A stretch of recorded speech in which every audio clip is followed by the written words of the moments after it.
Bharatiya Janata party की केंद्र सरकार ने जो मेरा सरकारी आवास है, जो मुख्यमंत्री आवास है, जो मुझे अलॉट हुआ है मुख्यमंत्री होने के नाते, भारतीय जनता पार्टी की केंद्र सरकार ने मुझे 3 महीने में दूसरी बार उस मुख्यमंत्री आवास से निकालकर बाहर फेंक दिया। चिट्ठी भेजकर मुख्यमंत्री आवास का अलॉटमेंट कैंसिल किया और मुख्यमंत्री आवास एक चुनी हुई सरकार की चुनी हुई मुख्यमंत्री से छीन लिया। 3 महीने पहले भी इन्होंने यही किया था। जब मैं मुख्यमंत्री बनी, मुख्यमंत्री आवास से मेरा सामान, मेरे परिवार का सामान घर से निकाल के सड़क पे फेंक दिया था। भारतीय जनता पार्टी को लगता है कि वो घर छीनने से, हमारे साथ गाली गलौज करने से, मेरे परिवार के बारे में निचले स्तर की बातें करने से इनको लगता है कि ये हमारे काम रोक देंगे। जो हम दिल्ली वालों के लिए काम कर रहे हैं उस काम को रोक देंगे। लेकिन मैं दिल्ली वालों को ये बताना चाहती हूं कि घर छीनने से काम रुकेगा नहीं। ये हमारे घर छीन सकते हैं, ये हमें गालियां दे सकते हैं, लेकिन जो दिल्ली वालों के लिए काम करने का जज्बा हमारे दिल में है, उस जज्बे को नहीं छीन सकते हैं। मैं दिल्ली वालों को ये कहना चाहूंगी कि अगर जरूरत पड़े तो मैं आपके घर पे आके रहूंगी, अगर जरूरत पड़े मैं आपके घर में आके रहूंगी और आपके घर से दिल्ली वालों के लिए काम करूंगी, दुगनी स्पीड से काम करूंगी, दुगने जज्बे से काम करूंगी। भारतीय जनता पार्टी को यह बताने के लिए काम करूंगी कि आप हम पर कोई भी अत्याचार कर लीजिए, हमें कितना भी परेशान कर लीजिए, हम दिल्ली वालों के काम रुकने नहीं देंगे। मैं याद करा दूं भारतीय जनता पार्टी वालों को, 3 महीने पहले, एक बार पहले भी आपने मुझसे मुख्यमंत्री आवास छीना था, मेरा सामान सड़क पर लाके फेंक दिया था। उसके बाद 3 महीने में मैंने दिल्ली की सड़कें ठीक करवाई, मैंने दिल्ली में फ्लाईओवर बनवाए, मैंने दिल्ली में अनेकों नए स्कूल बनवाए, मोहल्ला क्लिनिक में जो टेस्ट रुके हुए थे वो टेस्ट शुरू करवाए, मोहल्ला क्लिनिक में जो दवाइयां बंद कराई हुई थी वो दवाइयां शुरू करवाई।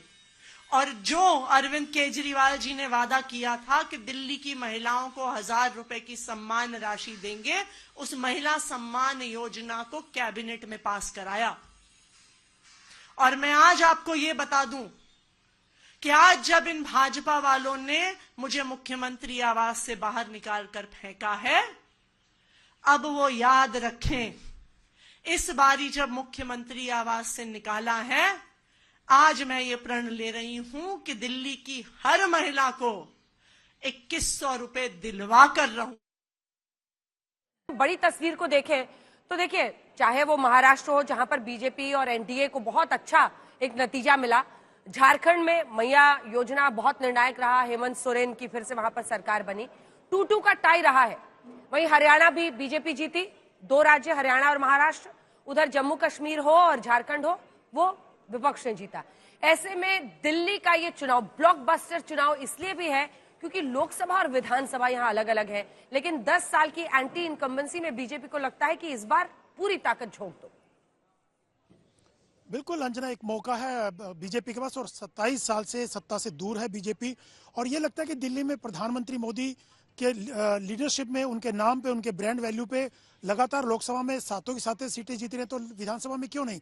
क्योंकि केजरीवाल की जो फ्रीबी की योजनाएं हैं, जो बीजेपी हमेशा बोलती कि फ्रीबी के सहारे जो बड़ी बड़ी बातें केजरीवाल ने किए, उसके सहारे सत्ता तक काबिज होती रही। लेकिन दूसरा, कांग्रेस का जो वोट बैंक था पूरा का पूरा, शीला दीक्षित की 3 बार का जो टर्म था, 3 बार मुख्यमंत्री रही, उसके बाद पूरा का वोट बैंक इधर शिफ्ट हो गया। अधिकतर काफी वोट बैंक केजरीवाल की तरफ शिफ्ट हो गया। तो बीजेपी की कोशिश ये है कि इस बार मौका है केजरीवाल की जो 10 साल की सत्ता की एंटी इनकम्बेंसी है, जो भ्रष्टाचार के उनके ऊपर आरोप लगे हैं, तमाम मुद्दे लेकर के बीजेपी इस बार केजरीवाल को घेरने में लगी हुई है। हालांकि केजरीवाल कह रहे हैं कि जो हमने काम किए हैं उससे बीजेपी उनको बंद कर देगी, जो जनता के हित में योजनाएं शुरू की हैं उसको बंद कर देगी। केजरीवाल अपने ढंग से कैंपेन करते रहे, लेकिन बीजेपी को लगता है कि इस बार मौका है उनके पास कि एंटी इनकम्बेंसी तो है ही, इसके साथ साथ क्योंकि केजरीवाल के कुछ मंत्रियों के खिलाफ जो करप्शन के आरोप लगे और कुछ की सीटें बदलनी पड़ी, तो बीजेपी वो भी मुद्दे उठा रही है कि बीजेपी के जो बड़े नेता थे, मनीष सिसोदिया की बात हो रही है कि वो कंफर्टेबल नहीं थे, उनको हार का डर सता रहा था, इसलिए सीट बदलेगी। ऐसे बहुत से नेता हैं। तो बीजेपी तमाम मुद्दे, कोई भी मुद्दा छोड़ना नहीं चाहती केजरीवाल के खिलाफ कि इस बार केजरीवाल को घेरा जाए।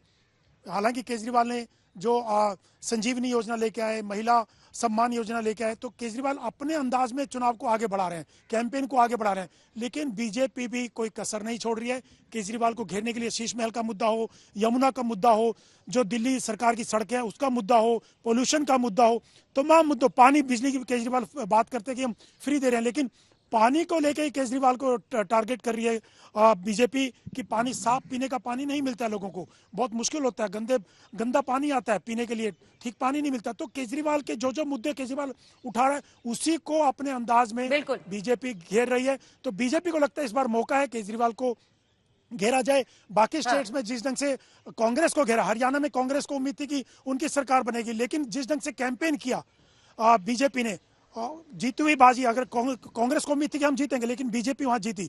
इस बार भी बीजेपी को ये लग रहा है कि इस बार मौका है केजरीवाल को घेरने का और केजरीवाल से ये सरकार छीनने का। तो बीजेपी उसी अंदाज में चुनाव लड़ रही है। हिमांशु, और देखिए बीजेपी के लिए इस बार ये चुनाव इसलिए भी बहुत अहम है क्योंकि मतलब अब आपको क्या मौका मिलेगा। 3 बार तो कांग्रेस की सरकार रह गई, अगर इस बार चौथी बार, जबकि जिस तरह का मुकाबला, मतलब अगर शराब वाले पूरी स्कीम को लेकर हो, जो घोटाला का एलिगेशन है भारतीय जनता पार्टी का, पूरी ताकत वो लगातार कंसिस्टेंटली कर रहे हैं, घेर रहे हैं। अगर जेल से बाहर आने के बाद चौथी बार रिकॉर्ड बनाते हैं सीएम बन के केजरीवाल, तो बीजेपी के लिए बड़ा चैलेंज है। देखिए, कहीं ना कहीं बीजेपी के लिए बहुत बड़ा चैलेंज भी है, क्योंकि दिल्ली जो है, भारतीय जनता पार्टी 27 साल से तो बाहर है। एमसीडी जीतती है, लोकसभा में 7 में से 7 सीटें 14 में जीती, 19 में जीती, 25 में भी 7 में से 7 सीटें जीती, और वो भी तब जब कांग्रेस और आम आदमी पार्टी का गठबंधन था, उसके बावजूद 7 सीटें जीती है। लेकिन कहीं ना कहीं भारतीय जनता पार्टी को ये एक समझना है कि दिल्ली में विधानसभा में आके क्यों उनकी जो जीत है वो रुक जाती है, क्यों वहां पर आकर उनको वो जीत नहीं मिल पाती है। 2013 में गोल करते करते भारतीय जनता पार्टी की जो बॉल है, फुटबॉल है, वो गोल पोस्ट पे लगती है।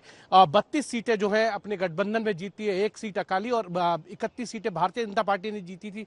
और इस बार भारतीय जनता पार्टी को इसलिए भी उम्मीद है कि एंटी इनकम्बेंसी है 10 साल की अरविंद केजरीवाल की, वो बातें हैं, वो वादे हैं जो अरविंद केजरीवाल ने कभी नहीं पूरे किए हैं। और इस बार भारतीय जनता पार्टी को लगता है कि जिस तरीके से हरियाणा और महाराष्ट्र में उनको जीत मिली है, वो जीत जो है दिल्ली में भी मिल सकती है उन्हें।